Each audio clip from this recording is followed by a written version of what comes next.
Le prix de la gardienne des institutions a été décerné à Paulette Misambo en reconnaissance du rôle majeur qu'elle a joué durant la période de transition, une distinction qui salue son engagement en faveur de la stabilité institutionnelle et du respect des équilibres républicains. Presse Sénat, le point.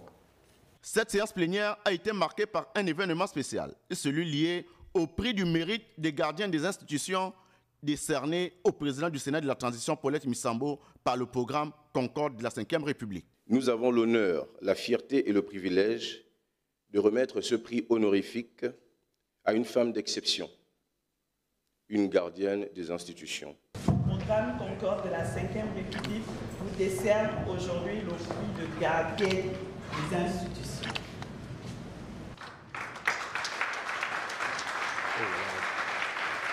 Ce prix vient primer plusieurs années de leadership et d'engagement politique de Paulette Misambo au service du Gabon. Pour Paulette Misambo, ce prix est le fruit d'un travail collectif abattu par l'ensemble des sénateurs de la transition. J'ai accepté de recevoir ce prix à l'occasion de cette plénière parce que j'estime que les attributs dont j'ai été couverte concernent également les sénatrices et les sénateurs.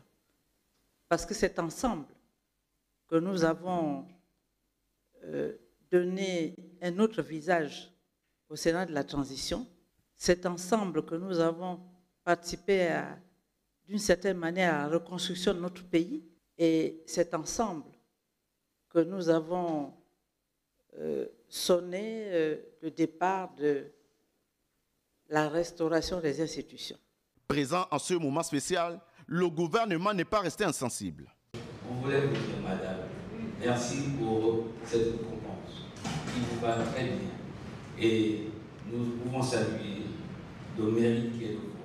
Le chef de l'État, chef du gouvernement, est parfaitement conscient de la personne qui est à la tête de cette institution.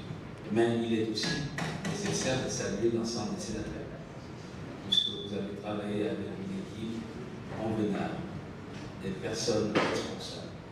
Le programme La Concorde de la Ve République est un programme qui représente les couches vulnérables de la nation.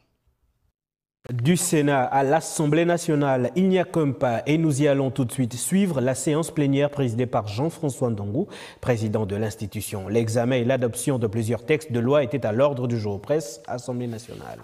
10 textes de loi ont été adoptés au cours de cette séance plénière présidée par le président de l'Assemblée nationale de la transition, Jean-François Ndongou, en présence des membres du gouvernement. Au nombre de ces textes, on note le projet de loi modifiant et complétant certaines dispositions de la loi numéro 23/2016 du 29 décembre 2016 portant code de l'aviation civile, le projet de loi relatif à la répression des actes de pollution de la mer par les navires et le projet de loi portant ratification de l'ordonnance numéro 009/PR/2025 du 3 février 2025 portant organisation et fonctionnement du Centre universitaire provincial de Logou-et-Lelo.